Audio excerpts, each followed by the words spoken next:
says I don't know. That's terrible. A unique gift, Christmas gift, that sign would be for my parents this year for Christmas. I got them a box set of the first 2 seasons of Intervention. You know,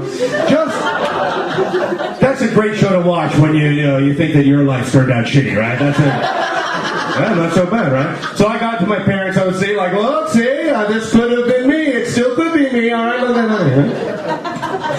I don't know if you dig that show. I think that show really says something about the time that we're living in right now, you know? Because I think that there was almost applause. That's enough of that joke, man. All right, I love it, but stop it right there. I think that show's very unique because I think at one time people might have been ashamed of being a drug addict, right? People might have been ashamed of being an alcoholic, right? Or even that new show Hoarders, which I think the worst thing about that show Hoarders is like that show is now like a new way for people to become famous, you know? It's like, hey, my house is kind of messy. Let's fucking make a big star, man. I'll get the cameras here.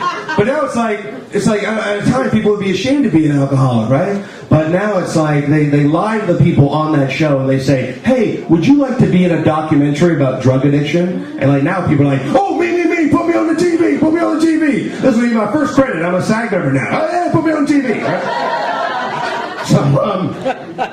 So I think that show is very hypocritical. And also, first of all, they lie to them to get them on the show about, you're going to be in a documentary about drug addiction. And then when they show up and they find out it's the TV show Intervention, they're upset. Aw, these people want to help me. Shit. Aw, right?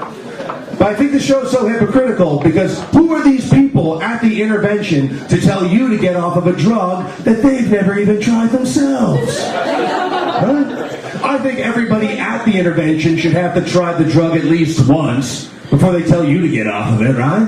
I think everyone should try to try it. Why not at the Intervention, right? You know?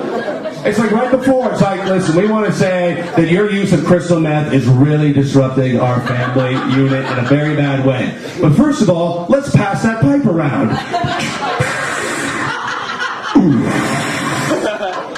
Oh shit, man, this stuff is amazing. Why'd you want to get off this, man? Oh man, I feel alive, like I just smoked some electricity, man. Let's get out to the garage. I got projects, man. What happens the second time you smoke it? Ooh.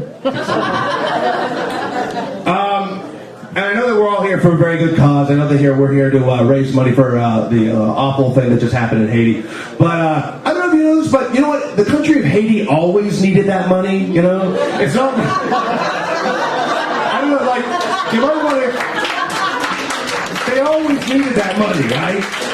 It's like you might want to get a before and after picture and see if you can tell the difference. Like... Oh yeah, before it was Disneyland, right? And everyone was like, it's all fucking animated fucking cartoon. Oh, right. Before it was all smiles and chuckles and nobody had AIDS and there weren't like fucking horrible dilapidated buildings around. Yeah, they had it good before, right? But now, yeah, maybe we should do something.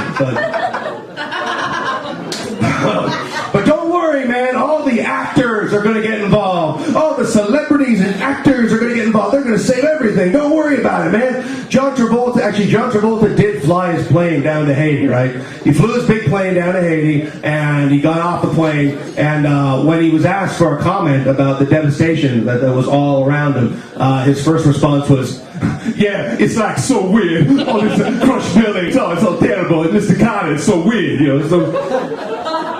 It's weird what I'm saying. Topical reference. I'm sure they were all very glad when the guy from Look Who's Talking showed up. Oh, well now everything will be okay. I loved you in Pulp Fiction, yeah. All my family's dead. Well, I love you in Pulp Fiction.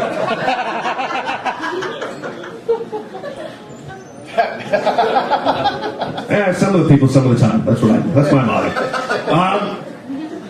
One of the things I'm against the most are double standards, right?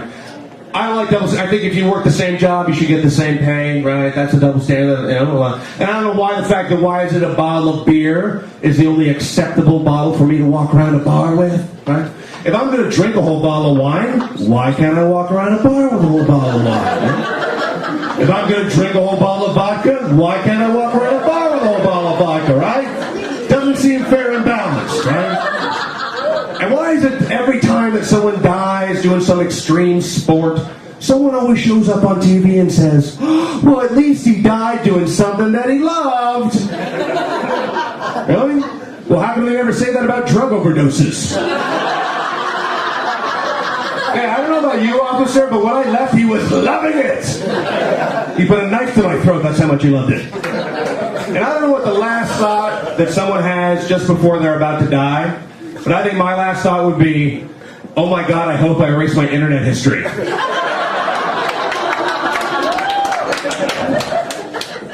Thank you very much, everybody. Good night. Thank you.